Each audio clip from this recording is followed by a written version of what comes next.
true breaking news here on the Pete the Planner podcast.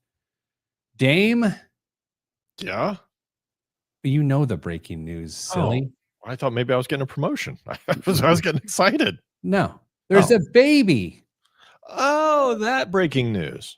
Ladies and gentlemen, Margaret is here. Margaret has been born. I mean, not here, but she's not here. Yeah.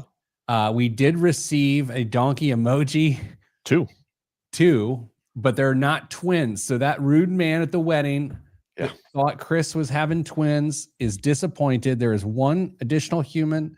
That woman, it's a woman. It's a baby woman. Its name is Margaret. And someday, maybe you'll see a picture of her, but probably not the face. Probably not. Kristen's not down with that. So you might see an image. Yeah. I almost sent you a Slack this week, Pete, to see if you could do like a cartoon image that goes in the show. I thought about it. Yeah. So here's what I know in terms of details of how everything went down. It was last weekend, and everyone's healthy. Yep, that's it. That's what we know. That's in a lovely way. That is the most Kristen thing ever. I mean, she would have told us details, I'm sure, if we wanted, like the standard, how long, how much did she weigh, stuff like that. But we are true to our gender, and we just didn't ask those details. Yeah, Mrs. Planner was like, "Oh, well, how big was the baby?" Like, I don't know. You text her. Doesn't matter. I think the weirdest question in human history is asking someone how long their baby is. I think it's a silent competition amongst mothers to say who suffered more.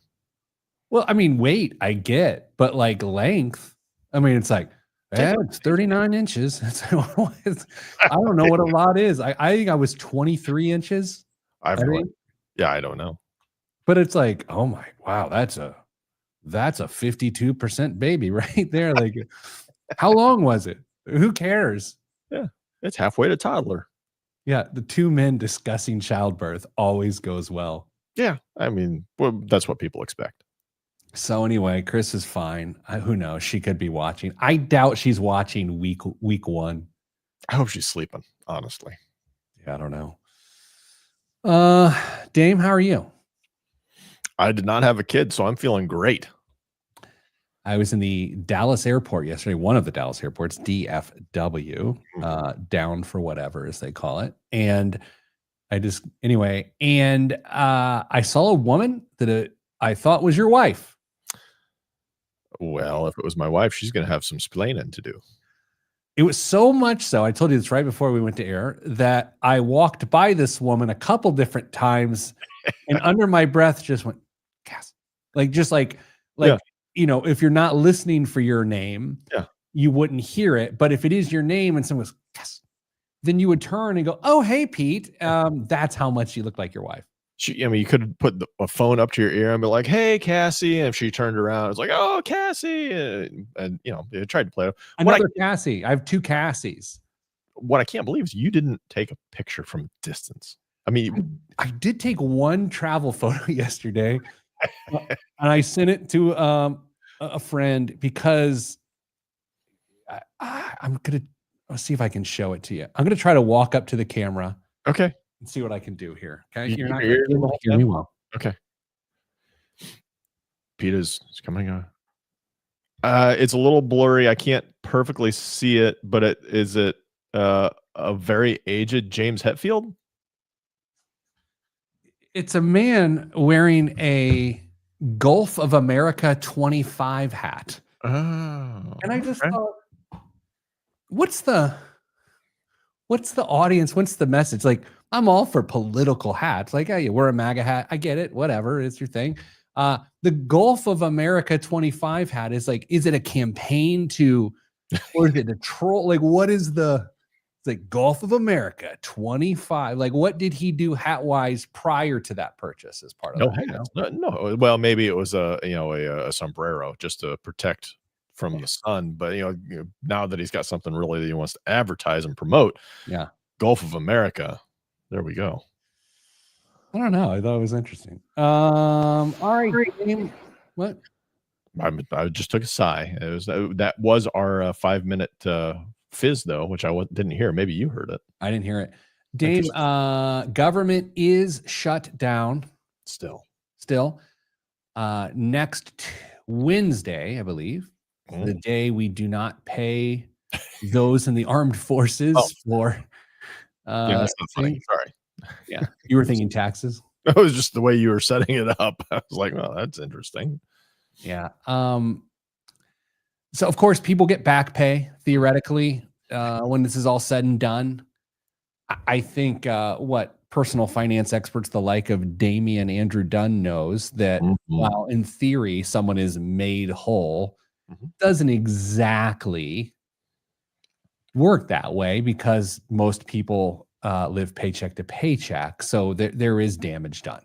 Sure. I mean, if they don't have cash to spend on the daily, monthly needs, they're going to find a way to pay for it. If that means putting it on credit card, okay. If you can make that line up, okay, you'll probably get that paid off before any interest accrues. But if it doesn't, now you're going backwards. That's not a good equation. Yeah. So, to all the federal workers out there of all shapes and sizes and branches and whatever, sorry you're going through this. Well, it stinks. I hope the other government workers who are still getting paid can figure this out. Congress still gets paid, right? I mean, do you really think they'd go through this if they didn't? I don't know. I mean, do we have a definitive there? You want to chat that real quick for us? I'm pretty sure they do, which seems completely backward on this, but they should be the first people not paid. Now I got to look. In fact, they should sacrifice all of the income from that congressional session if they allow this to happen. Andy says they definitely get paid. There we are. And if she says it, it's true. Must be. That's good enough for me. All right. Well, let's see if Chad agrees with Andy. Maybe Andy. Yes, they still get paid. What? Why? Here's the why. Yeah, this will be good. Members' salaries are funded via permanent appropriation, not through the annual appropriations bills that lapse during a shutdown. How convenient. The U.S. Constitution, or Article 1, Section 6, says that senators and representatives shall receive a compensation paid out of the Treasury. And because their pay is not dependent on the discretionary spending bills that are affected by shutdowns, they are not subject to furloughs. That sucks. I mean, that's got to change. Okay. Like, is there anyone not in Congress who wants Congress paid during a shutdown of their causing? No, but if you said it's in the Constitution, Article 1 or whatever? Article 1, Section 6, it just says they shall receive a compensation paid out by the Treasury. I think that's a loose. I think the first one is the permanent appropriation is the issue. So we wouldn't have to convene a constitutional convention of the states to get this to happen, because it'll never get through Congress. Obviously, it would have to happen through a groundswell, but I'm still a little iffy on the logistics we would need to get this taken care of. So our Congress critters wouldn't have a say in it. We'd just be able to tell them what's going to happen. Yeah. John asked a great question. So they've got an amazing pension and savings plan, Congress. Let's see if that freezes as well. John wants to know, does their savings plan freeze? It seems unlikely. I doubt so. Dame, I want to really play devil's advocate here for a second. And we're not going to get weird, but I'm just literally, do you think, what is the non-congressional justification? Let's say I believe they should still be getting paid right now. You as Peter Dunn. Peter Dunn. Why, if a person like me were to believe that, what is it they would have to believe in order to believe that people should still be getting paid in this circumstance? Maybe that they would not have money to pay rent or anything. They would just go back to their district and not be available for votes or anything. They have to be able to afford to be there in order to transact business and get out of this situation. Well, I was just on an airplane yesterday in which the air traffic controllers who are determining my fate are not getting paid. Yeah, that's great. By the way, the TSP does not get frozen during shutdown. Hello, Lee Eisenbarth. Hello, Danza De Luna. Dame, I was in Texas for a couple days this week, and here's what I know. People are very nice. Mm-hmm. I expected to see literally everyone carrying a gun on their hip like a Texas cowboy, but not in like a weird. I was actually looking forward to. I just wanted to like, I don't know, old school 6-shooter hanging a little bit low on the right hip with the ammo lined up around the outside.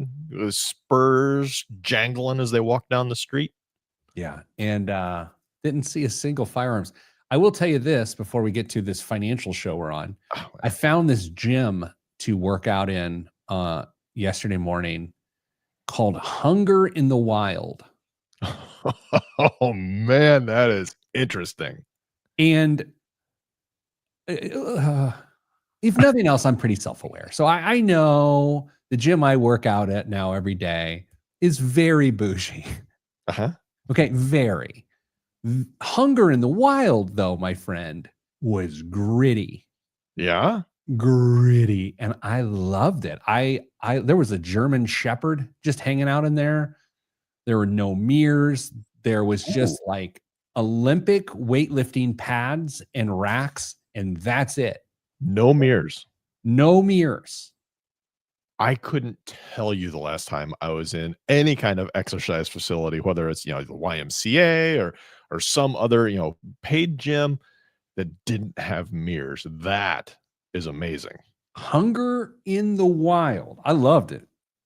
Anywho's. Last note, I spoke at a conference down there, and I just go and I sort of figure out things the morning of. I don't know, like thing you possibly could have said. Yes. Yeah. So I get my workout in, I come back to the hotel, get a quick shower, grab my phone. I'm like, all right, where's the conference here? Like, what ballroom of this hotel? And it's in that moment I realize that I'm in the overflow hotel, that I'm actually speaking at a different hotel. Oh. And so then I had to get to a different hotel, but I didn't know that until like 5 minutes before I was headed towards a ballroom of not knowing. Question for you. Yeah. In those cases, do you Uber from one place to the other so you don't have to worry about parking? Because it really comes down to the parking situation in this instance. Yeah, but this is a great question, and thank you for knowing who I am. Yeah. It's absolute Uber. Okay. Absolute Uber. I think it's smart. Yeah. Thanks for your question, Dame. We have a financial show, and let's see what we can do about it. On the count of 6. 1, 2, 3, 4, 5.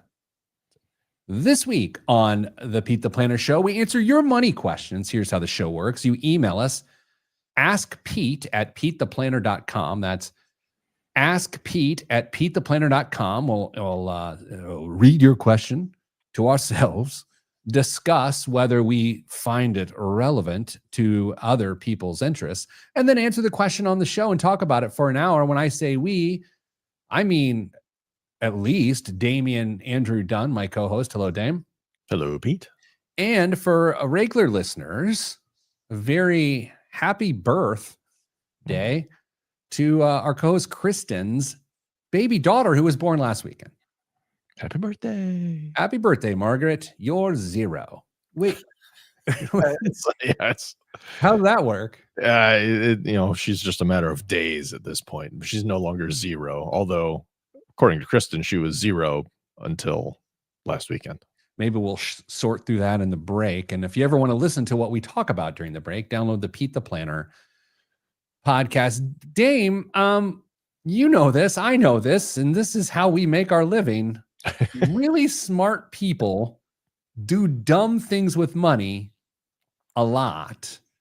They're well-intentioned. Sometimes they think they're smarter than math.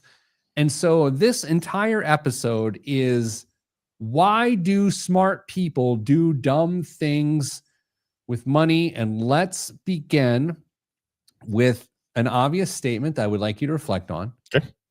Brains don't equal behavior. Discuss. Yeah, no. I mean, if it was easy enough to control our behavior or the things we said just by being conscious and being cognizant of what's going on around us, then we wouldn't have nearly as many issues in our lives as we all do.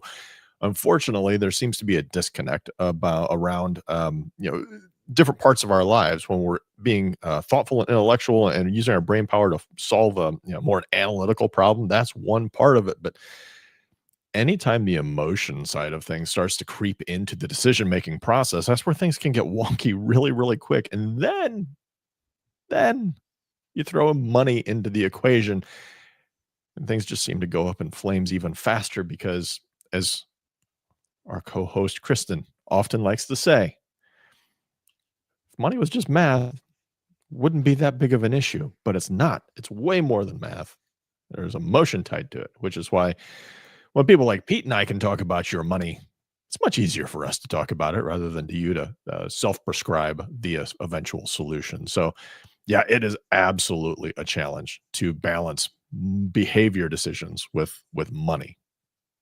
This gets especially problematic when you have a very educated person with a very capable income. Mhm. And that's a terrible combination. You know what? This is crazy. It's a financial show. And the premise is if you're really smart and you've got a really nice income, that's dangerous. And Dame, that's wild to say aloud. Yeah, I mean, if you're doing well, pretty intelligent individual, you often think that that just carries over to every aspect of your life. And sometimes it will. Sometimes you can absolutely parlay whatever experience and knowledge you've got in one spot to another. That doesn't always connect when it comes to money and your own finances because of whether you think you can outsmart something that somebody else hasn't figured out yet, or that it's just different for you because you see things. It doesn't always work that way, and you get in your own way because, well, I mean, you've had success before in this other area. Why wouldn't you have success in this area too? And it just, I wish it was that simple. So let's hit 3 of the vulnerability points that intelligent people deal with. And the first, I would say, is pretty obvious. And the funny thing about it, which I'm going to deploy on you momentarily, is that in itself, a person who is doing this believes they're not doing this because they're so smart. And that is the act of overconfidence, which I think is one of the funniest things in the world. When you tell a smart person, I think you've got too much confidence in this situation, of like, oh, no, that's where you're wrong. I know better than that. And in fact, it's double overconfidence. And that's where people find themselves trying to outthink the market. I literally just had a conversation with somebody that fits this mold this week. It will probably come as very little shock to you that it was around the topic of cryptocurrency, Bitcoin in specific. And they are an ardent believer, all in, and they can talk a really, really good game on why, in their opinion, not investment advice, that it is the only asset class worth investing in for the foreseeable future. I mean, so now what makes it really, really dangerous is some of the things they were saying make sense. There is truth, or at least a shred of truth, to a lot of things they say, and it doesn't take a huge leap, especially for somebody who may not be quite as familiar with this environment as you and I are. To say, you know what, they might be onto something. So not only are they potentially sabotaging their own financial life, they're spreading it to other people and potentially causing financial harm to others, just because others may see them as, smart, intelligent, successful, high income, whatever it may be.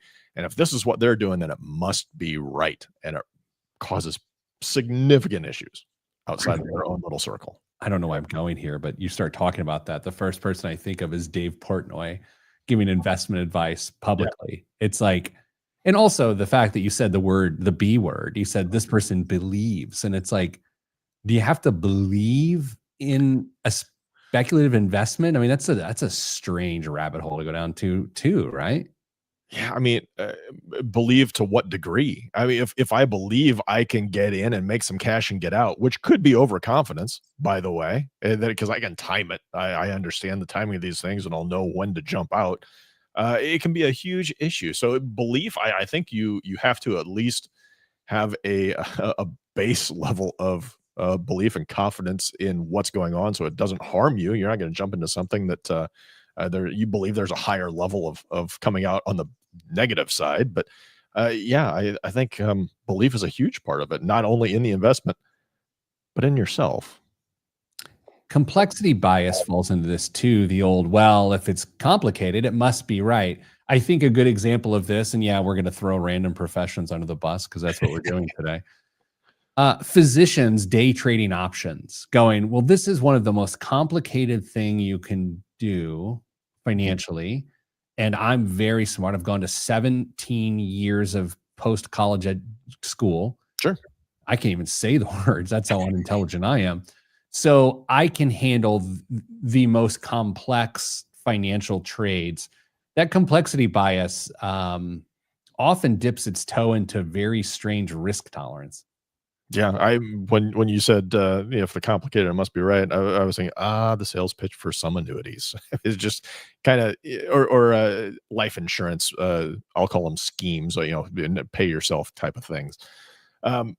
Yeah, there's this fascination with complexity, and if it's really hard to understand, then it must be right, and that is just not the case. You can build really simple portfolios with a handful of investments and never have to worry about them again. It's not, that part is not challenging to construct something.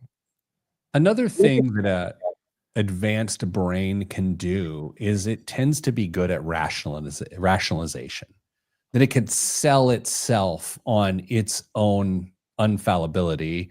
And so I think that's interesting for people who are really smart that make bad decisions, is they're going to do whatever it is their whim, and then they're just going to justify it after the fact. So Dame, let's do this.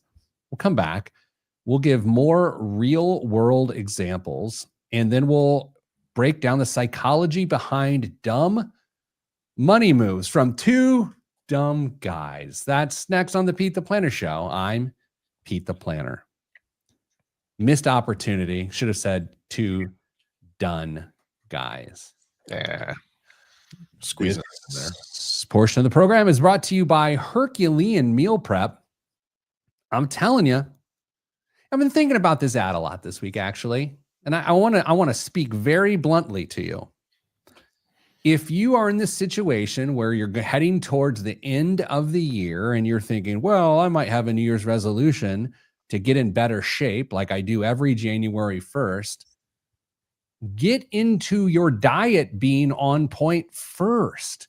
Sure, the physical activity is great, but if you are minding your macros in a delicious, nutritious, and convenient way, the way you can at Herculean Meal Prep, it will change everything. It has changed everything for me. So much so, I don't know if this is helpful.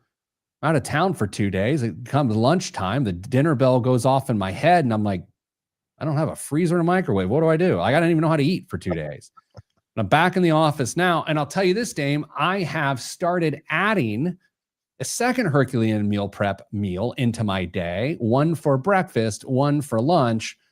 Next thing you know, I'm Tommy Lasorda and I'm drinking a shake. But that is why I think if you really want to get your nutrition under control, give them a shot. Herculean Meal Prep. That's not Neal Prep. That's a different business. Herculean Meal Prep.com. It's frozen. They'll ship it to you, or you can pick it up if you live in the central Indiana area. Herculean Meal Prep.com. What's on the menu for today, Pete? Steak and eggs for breakfast. Already ate that, which I did have with a protein shake. Yeah. They've got a cowboy burger bowl, but that's like double beef. So I don't know. Maybe street corn chicken is probably what I'll probably do. Yeah, I mean, that's one of these days I'm going to break down and hit up one of their stores and buy a whole slug of them and just see how it goes. Or mail order, either one. Whether you order a man or a woman, that's up to you. Yeah.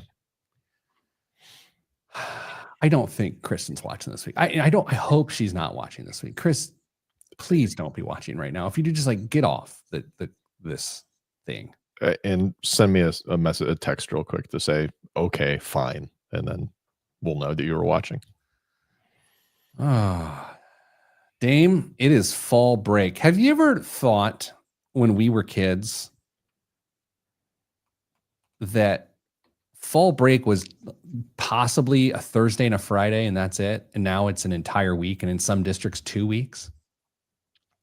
Pete, I didn't have a fall break when I was in school. I had a day off, basically because the fair was in town, and all the kids, well, not all, but a lot of the kids were participating in 4-H activities during the county fair, and so it was just easier to shut everything down and pick up a day at the end of the year. Hot take alert. I know that school is not daycare. Because in fact, in some circles, if you say, well, school acts as daycare, people get really, really upset. Like lots of people. Yeah. Which means, and so I'll note this. I find the current school calendar insensitive to people who can't afford to take off of work or to take PTO. And they're like, well, it's your responsibility. Well, it's a modern responsibility. Like, I just find it insensitive. Maybe I'm nuts. I don't disagree. I will pile on that. I don't even think it's a hot take. One of my biggest pet peeves right now is when one of your children sends you a message and says, hey, practice is going to be over 45 minutes early tonight. Come get me.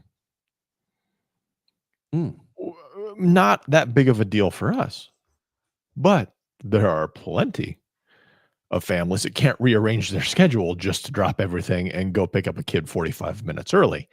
So it's a slight skewed version of the same thing that you were talking about. I don't know how we found ourselves here, especially with my next statement. Imagine you're a single parent working stringent hours, and you don't have a network, a tribe around to help out with it. What do? You just don't put your kids in activities? To make sure they got a book to read, I guess. I don't know. Anyway, what is wrong with us? What are we doing? It took us just over one segment to devolve into grumpy old guys again. So true. I was accused of wearing wrestling boots this morning by a coworker. Do you want to see them? Because I don't feel like, I don't know. You tell me. I don't want you to hurt yourself. That's high. Yeah. No, that's not do that. Oh.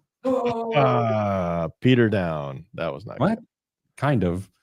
All right. Let's get back to the show. 3, 2, 1.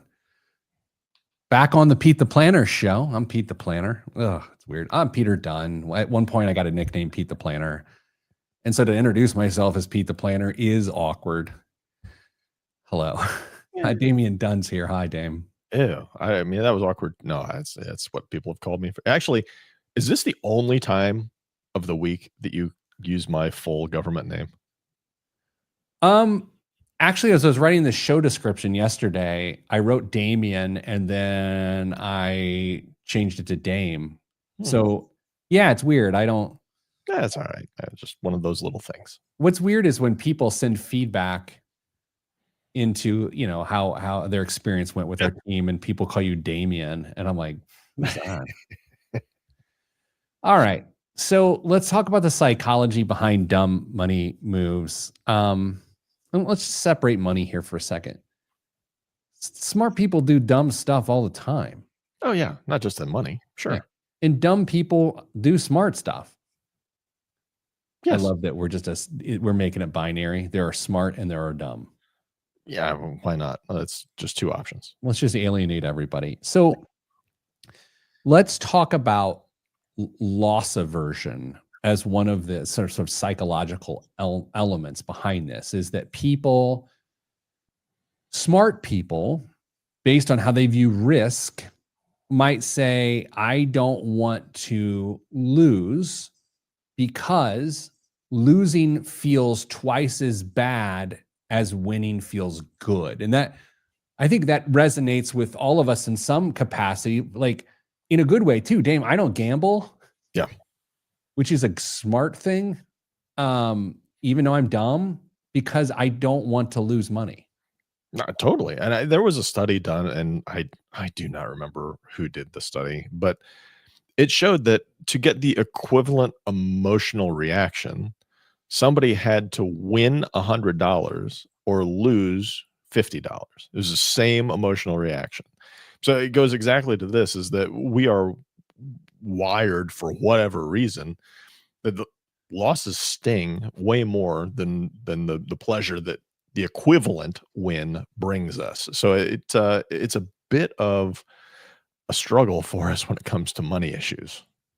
And the other part of that too is when a person starts to lose and they sort through it is the doubling down to get back even. I think about the first time I went to Vegas with my friend, 21, driving him out to school in California, road trip Mm. from Indiana out to the University of the Redwoods or Redlands. No one knows where he went.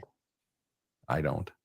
Anyway, we stopped in Vegas and he said, I've got a foolproof method for roulette. Oh, he did too?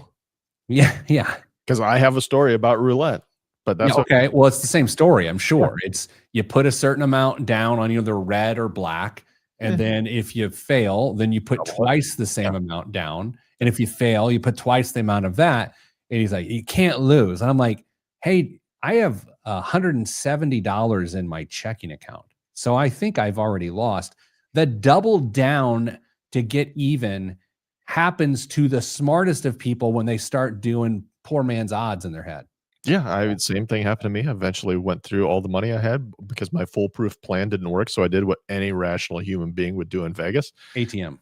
I went to the ATM and got more money out, and you know what? That didn't last either because my foolproof plan, well, I was just partly right. I was a fool. That was me at that point. So, doubling down, I mean, part of me gets, when we're talking about effort, like maybe athletic endeavors or something, you have a hiccup or a bump in the road, you double down on your efforts. I get that. There's some, you can romanticize that to some degree, but when it comes to your finances, you got to know when to stop digging when you realize you're in a hole. You just got to know. Let's say there's this alternate universe in which there's a version of me in a disagreement with my wife of 25 years. Okay. I mean, give me a second to put my mind in that space, but okay. And let's say that I'm losing the discussion. I mean, this is a stretch. Okay, but let's just say. Okay. So I throw a verbal haymaker and double down to try to get back up to even. It's the same thing as we're talking about here if that were to happen, You wouldn't do that. I mean, this is why you're telling me just to imagine this, right? Well, imagine it. I mean, like, I haven't always been this wise. Oh, I mean, yeah. Good point. Let's talk about overreaction and myopia. Constant updates trigger emotional overtrading. So I was actually talking to a fellow this morning and he says, I check my stonks 2 to 3 times a day, even though I know I shouldn't. And that level of over inspection can cause some serious issues.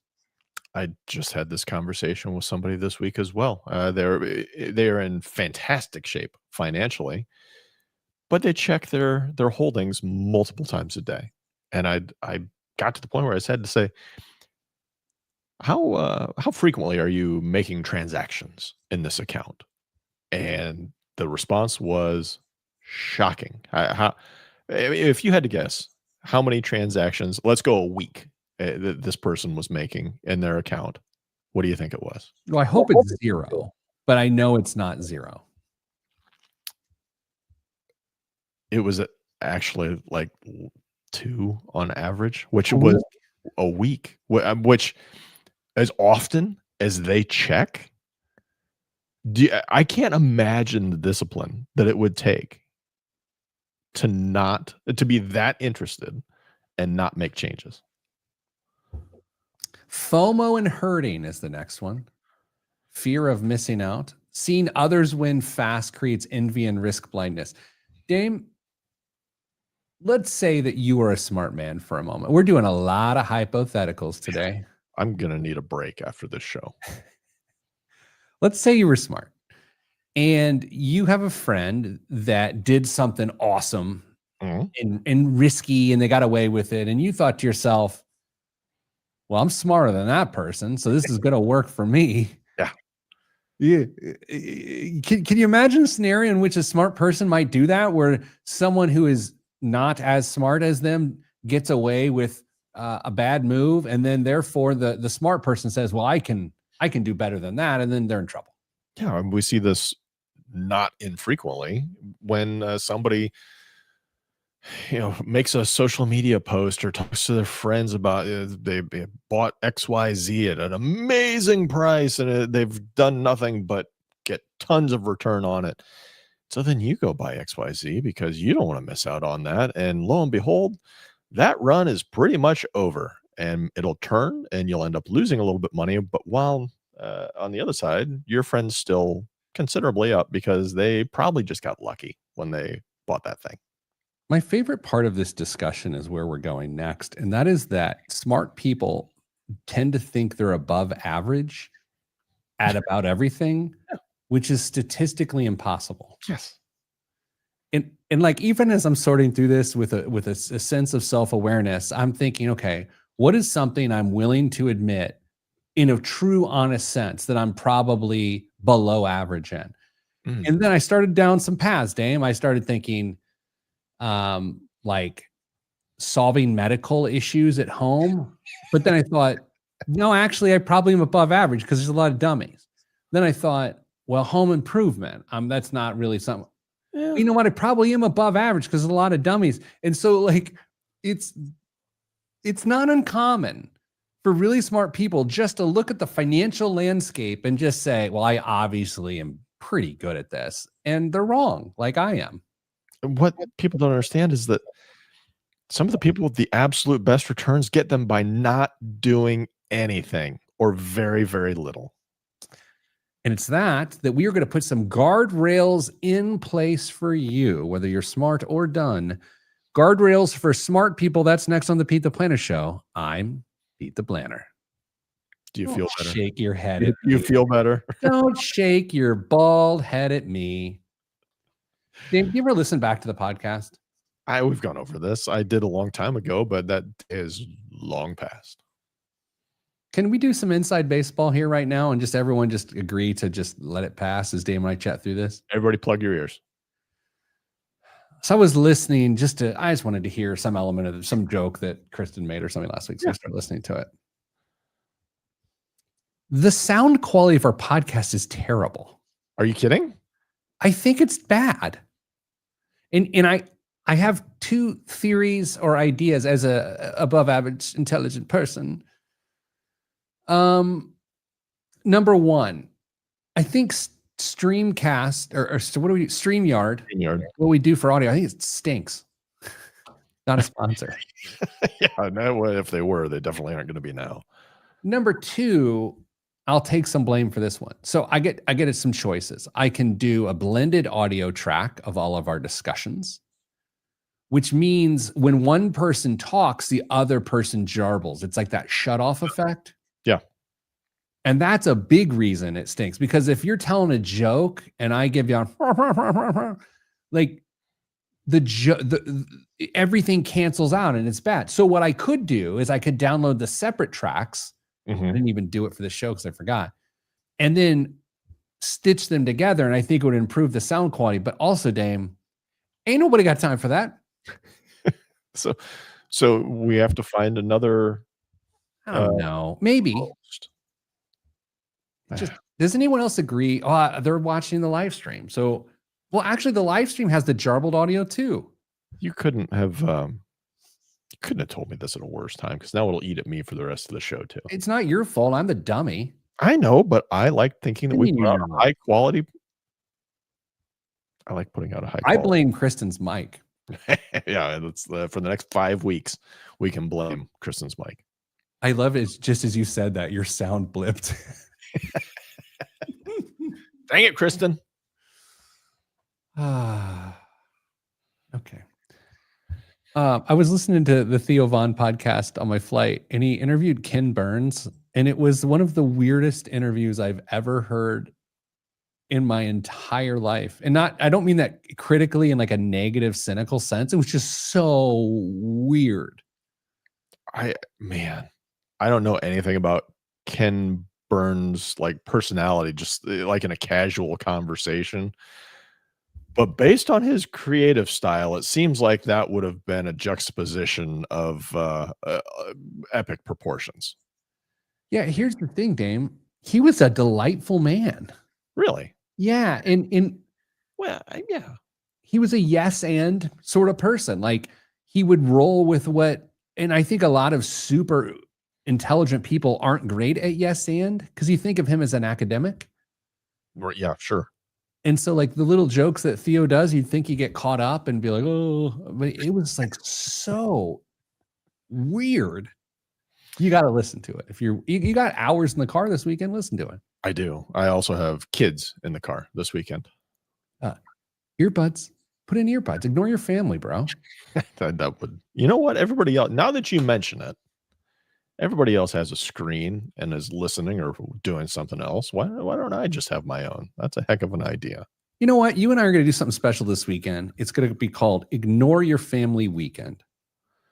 It's going to be a big challenge for me based on what our plan is. Well, I can not ignore your partner, but let's ignore our kids this weekend. Is that a train whistle that you have shaking around there?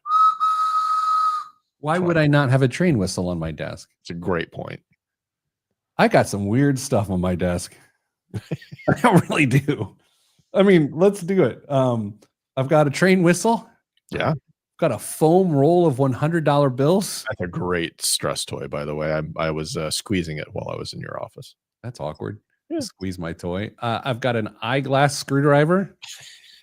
I've got a boxed air tag. And a miniature bottle of water that satisfies a gerbil only because it's so small. Got any booze in that room? Yeah, because you brought it to me. Yeah, let's not go through my desk like Boo Radley's knothole. Let's keep it moving here. Okay. By the way, I can joke about ignoring my kids this week because my kids don't listen to my show, right? So they're ignoring me. Yeah. The nerve. No, I couldn't have told you this. So last weekend, my daughter is working on a big 2-year academic project. And so it started something like that. I wasn't paying attention. Anyway, so she needed to go to a couple different like real libraries to get this done. So on Sunday morning, I took her to Butler University Library. And so it's her and me as her chaperone. Like she could have gone herself. She drives, but she was like, do you want to go? And I was like, wait, are you asking me to spend time with you? Yes, I'm in. I'll do whatever. Because I really do like her. Do you know how creepy it is to be a 47-year-old man at a college library? Would you have rather been the creepy 47-year-old guy than have your daughter come home and say, I got a phone number? Actually, it's somewhat normal, right? Like not for her. I'm saying like it's a normal human experience. But I mean, I felt so creepy. I almost reported myself. She's a junior in high school, Pete. If somebody in college has given her a phone number, I might have an issue. Like she can sort it out. Okay. Yeah. But yes. Okay, Dave, let's just say you're a junior in high school. Yeah. And someone in college gives you a phone number. I trusted you to sort that out. Did you sort it out? Nobody gave me their phone number, Pete. Yeah, well, it's a bad hypothetical for you. It happened all the time to me, and I sorted it out. Good for you. I never happened to me. Let's continue the financial show. Do you ever wonder when the IBJ newsletter goes out that promotes this show, the Indianapolis Business Journal, which is the media network we're on, and people click on the link, they're at work, they got a serious career, and they start listening to this, looking for financial information, and then they find themselves going, what is this? I think about that every week when that newsletter comes out. Do you ever think about that? That someone is like, oh, okay. And they start listening and they're like, what? I've never listened to our show through the IBJ, and so I'm just wondering if our producer heavily edits our show and makes it a little bit more IBJ appropriate, drops in a few commentaries of his own, just to make it feel like he's bantering with us. And I don't know, I have a hard time believing that what we're doing right now actually makes it to the vaunted pages. I have to tell you, I have zero interest in doing a financial show that's about money. Like I wouldn't do it. I'd just be like, all right, well, that part of my career is over. It's so uninteresting. Not that what we're talking about is interesting, but it's interesting to me. Yeah. So, yeah, like what topics would be out of bounds for you when it comes to money A ideas? straight money show. Yeah. Like you start getting in a portfolio recommendation, just like every bad weekend financial radio show in the world. I got you. Hi, I'm Carl Stevens, and I'm Rick Canterbury. And if you have questions about your portfolio and you have over $250,000 to invest, call us at the Money Fellas. Like it's every weekend show, and it stinks. I would listen to a segment of those guys. They sound amazing. What if we do the next segment as characters from that show? Speaking of comedy, can I I got to text Danny Dunn, show comedian here today. So I'm opening my keynote yesterday and I'm setting up my a classic joke that I will do, the hotel bar one. I'm sure I've told it to you. Yeah.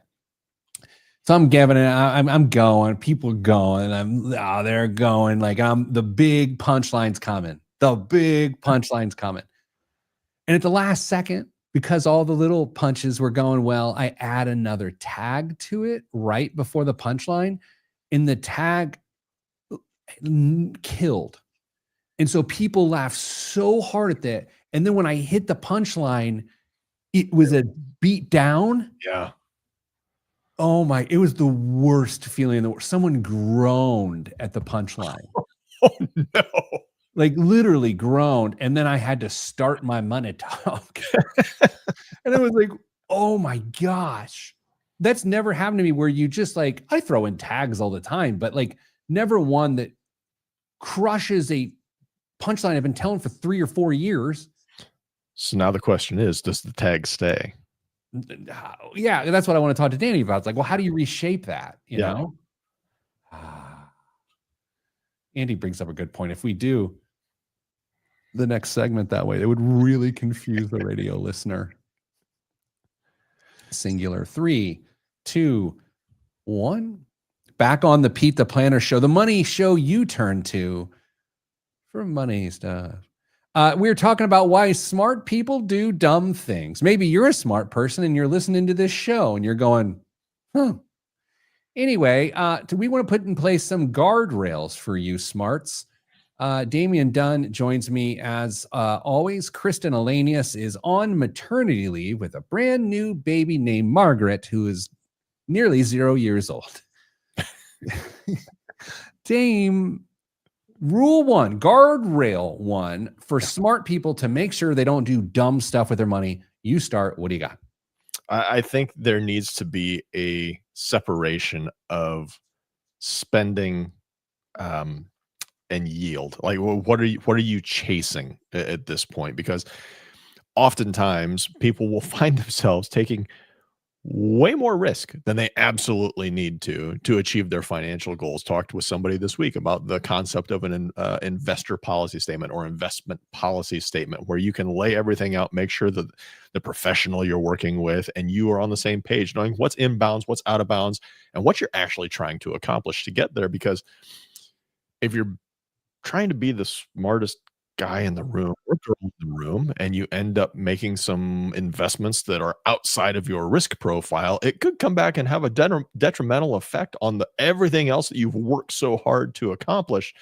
So if you can figure out how much money you plan on spending for retirement or whatever financial goal you're chasing, and you can kind of determine the risk that you need to assume in order to get there on an annual basis, it's going to prevent you from having to look at yourself in the mirror and say, man, I shouldn't have done that because it didn't provide any tangible benefit to me and my long term financial goals. I think this is actually a complicated issue.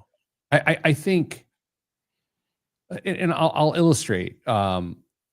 Let's say I work with my advisor and we agree that if I'm able to average 6.5% Okay. yield and take 4%, that there's a great degree of certainty that I'll have a sustainable, repeatable retirement. Okay. So 6.5% yield, 4% income, and I should be good to go. People mess that up a lot. I mean, maybe that's your point of like, Yeah. oh, well, yeah, 6.5%, but like I can get 13. And it's like, well, when you swing for 13 and you fail, you're getting 2, and then the whole thing's thrown off. And it comes back to what's the ultimate goal? Do you want a smooth retirement experience? I don't know if that's the right phrase, but I used it. Uh, but are you also maybe hoping to leave your kids a huge pile of cash that you want to try and build whatever nest egg you've got to, maybe double that by the time you move on to post retirement?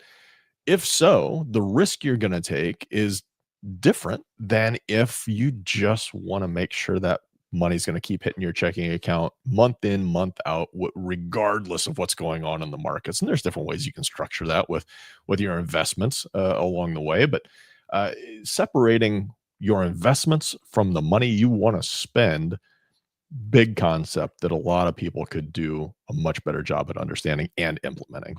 Guardrail number 2, slow the decision cycle. Add the old 24-hour rule. I think I said this at our old team meeting last week, Dame, of careers are made by the emails you don't send, Yeah.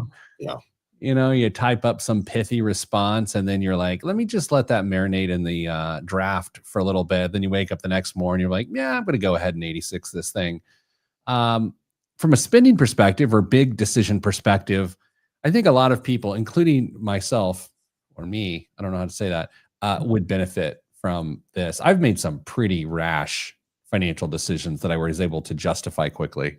Just talked to Mrs. Advice last night about one that we are rethinking about, I should say. We had planned on making the purchase, and after some contemplation, I said, hey, maybe that's not the best use of those dollars. And thankfully, it wasn't something we were going to have to make on a short-term basis. So it's given us time, at least me time, to go back and reflect and say, you know what, maybe there's a better purpose for those dollars. So having a bit of friction in the process before you spend or commit some dollars to something can be really, really beneficial. I would love to know what that is. Will you tell me off the air? Yeah, sure. Oh my gosh, the hesitation there was like, oh, what is this going to be? All right.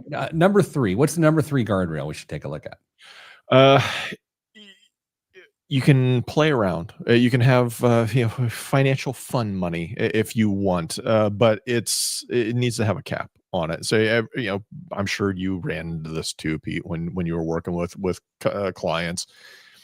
You've always got somebody that's going to say, well, I still dabble a little on the side, and I've got some stocks that I really like and I trade in and out of. And okay, great. But let's make sure that the rest of your assets are still going to get you to that ultimate long-term financial goal. And if these pan out, great. Go to Tahiti for an extra week when you're retired. Who knows? But if they don't, no harm, no foul. You're still on track to get everything taken care of. So if you've got fun money, wonderful. Treat it like a hobby budget. Don't use retirement funds. Number 4, use structure and delegation. So, index funds are a great way. Hi, I'm Rick Canterbury, and index funds are a great addition to your portfolio. Index funds can just they're boring, but they work, and unless you start using leveraged ETFs, they prevent you from trying to outsmart everything, which is smart.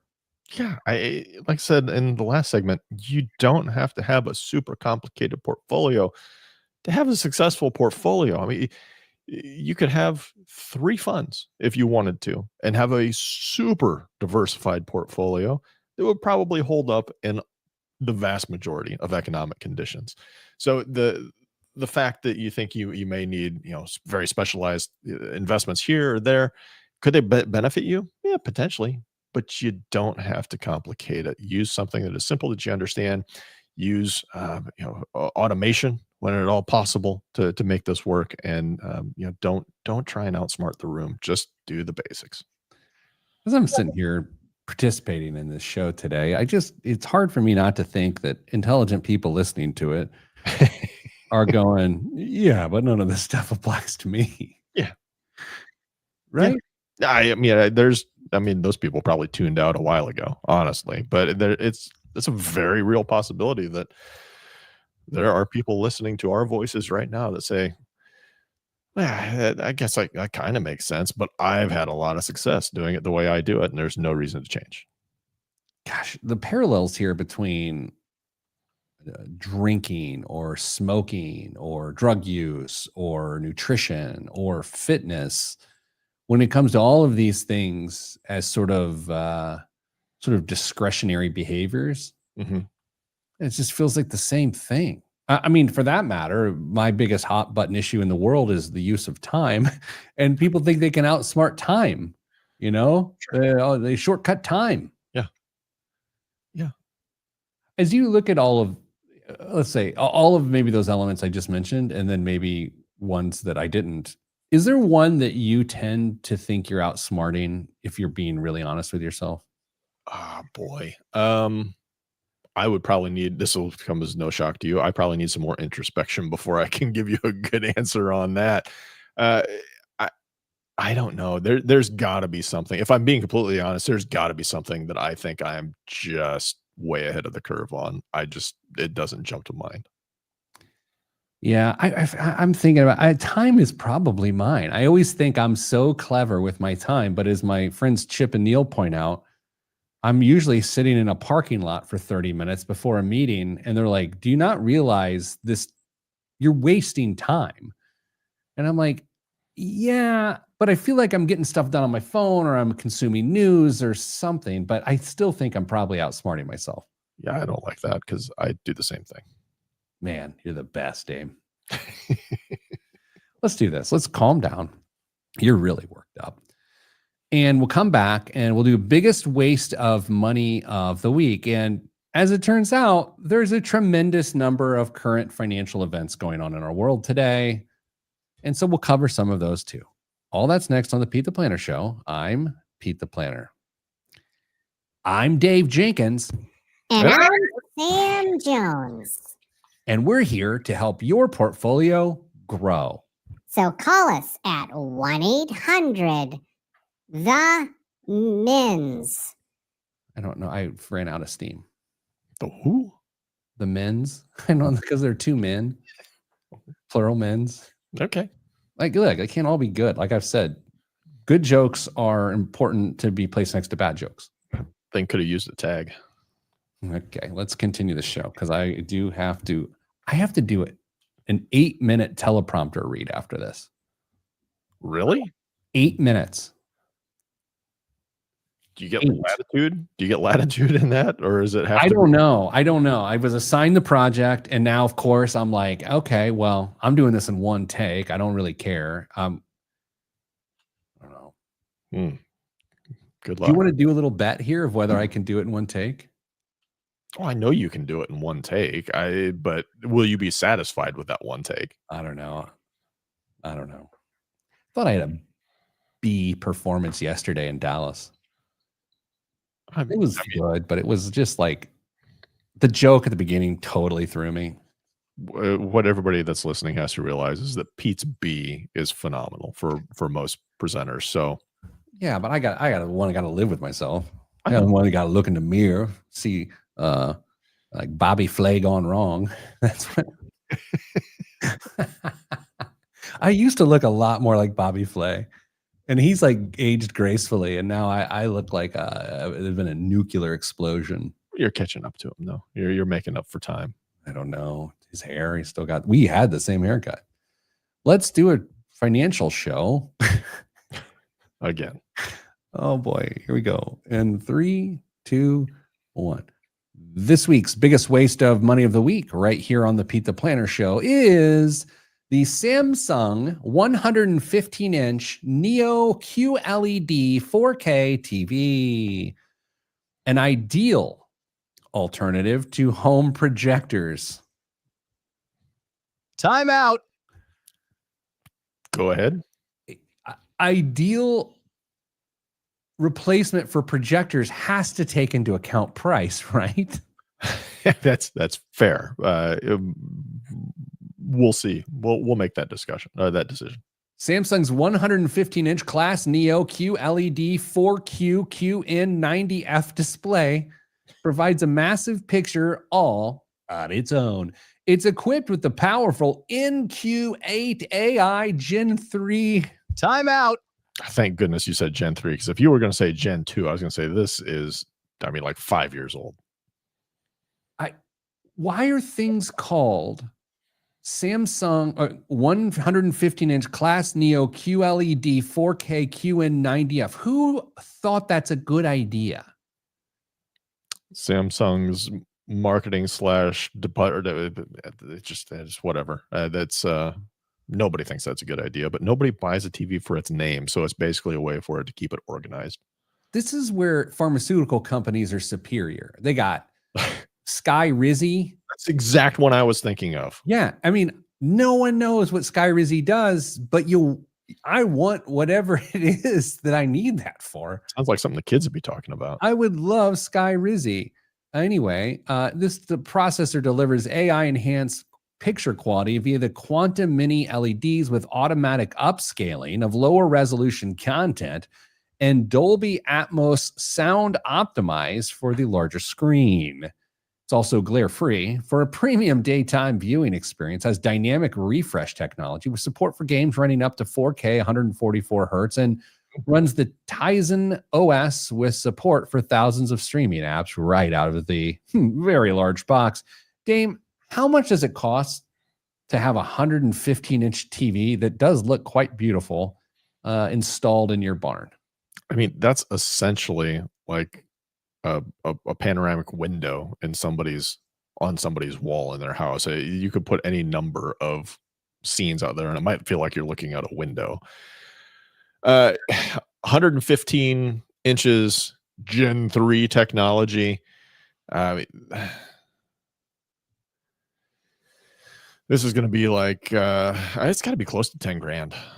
Oh, 27,000 American dollars. Dame, what's in the news this week? I think that was close to 10 grand. It looks like investors are doing what toddlers do when the playground gets scary. That's running to mom's lap, or in this case, gold. The shiny stuff passed $4,000 an ounce for the first time ever this week, up more than 50% since January. That makes this gold's best year since 1979, which also happens to be the same year that my Sharona was a hit. So it's been a while. Analysts say that it's all about fear and uncertainty. The U.S. government still shut down. France just lost another prime minister. I mean, step down. He didn't just wander off and go explore the Maginot Line. And Japan's facing new debt worries. In short, chaos makes gold sparkle. Central banks are stockpiling it. Investors are loading up on gold ETFs, and even hedge fund billionaires are calling it the safer bet. Please note that is their investment advice, not ours. Ray Dalio says, maybe put 15% of your portfolio in gold, which sounds great if you've got a portfolio that can spare 15%. And if you're not into gold, Bitcoin is on a bit of a rip too, hitting record highs, topping $125,000 this week as well. So, Pete, do we buy gold, Bitcoin, or do we spend the cash and start building the bunkers in the backyard?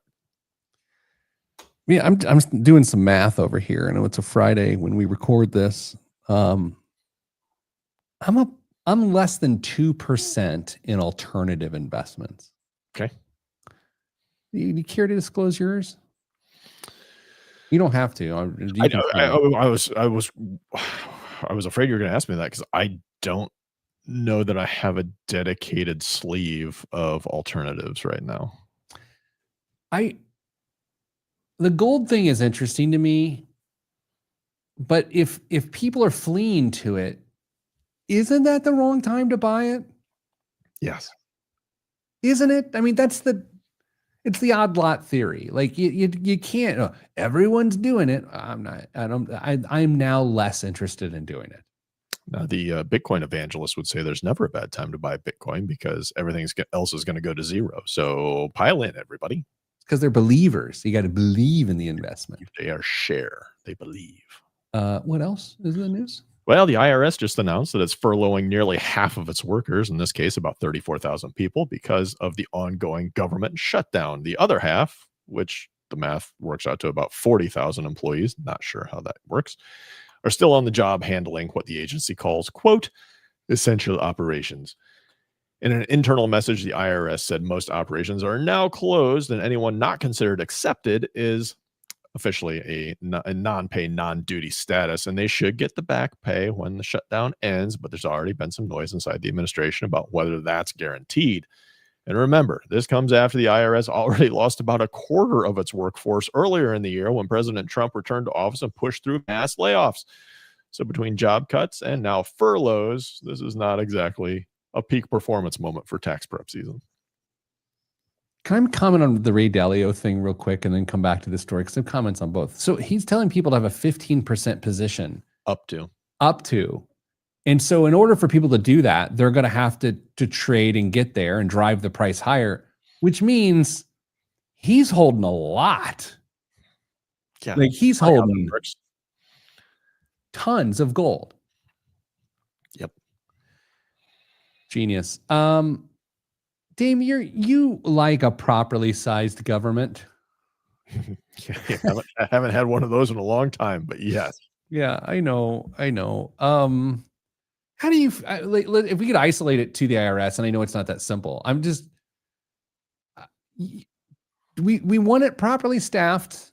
Yes. I think it was the Biden administration had like a wild number of hires. I'm going to make it up. Something like 80,000. That number rings a bell, actually. That seems like a lot. I don't know if that's the right amount, but I don't know if we're approaching or we're at the right amount. It feels like we're short.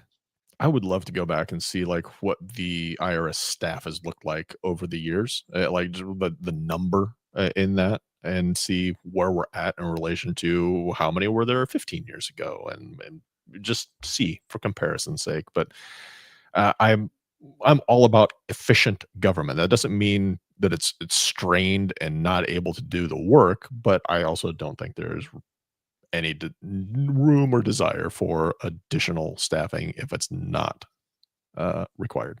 Now, I know it is October 15th is an important day in the tax world. For those that don't know, it's when extensions are due.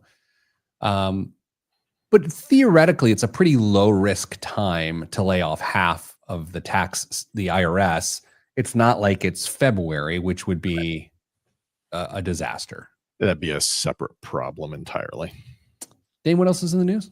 I mean, just quick, the weird fantasy sports news. 2026 brackets are out. I didn't even know the IRS had a league, but they're out. So if you want to go check them, go check the tax brackets. Yes, I like it. So I saw capital gains tax went up for some. Yeah, and it's there's always some adjusting of whether you realize it or not. The brackets always change from year to year. The tax rates themselves won't, but the brackets do change. So it's possible there's going to be a few people out there that have a little bit different liability this year. It's going to be a strange few months. Let's check in real quick before we leave the show. Dame, shutdown prediction. When does it end? Still a couple of weeks, but by the end of October, I'll say. Okay. I don't know why. I'm about to say this. I'll take the over. Oh, I don't know why. Okay. I think if we blow past October 15th effortlessly, which is when troops are to be paid, then it's going to be a long time. And I leave you with that. Send you good vibes, because good vibes are all that's in the budget. I'm Pete the Planner, and this is the Pete the Planner Show. Boy. Yeah. That was fun. Maybe. Okay. Okay. What do you got? You got anything fun the rest of the day? I'm sure you got some calls. I got calls. Gotta go sign some legal paperwork after work. Oh my gosh. Yeah. And then I think it's really nice that you added me as a beneficiary. yeah, I'll have to double check that. Double check that. Yeah. I've got, no one cares. I'm going to record an 8-minute teleprompter video. Good Lord. Job interview. I'm not applying for jobs. I'm not applying for them. Got a one-on-one and investor update. I mean, there you go. Yeah. I might have put you as a contingent executor, but not. I would proudly execute your wishes. I would not put that stress on you, especially from 2 hours away. And especially knowing that I'll die before you. All right, everyone. That's all we got this week. Kristen, if you happen to have been listening, we miss you. We hope Maggie is doing well as Maggie's father. We hope he's getting the sleep that he deserves. And Kristen, we also hope that you get some sleep if it's possible as well. Stay getting money.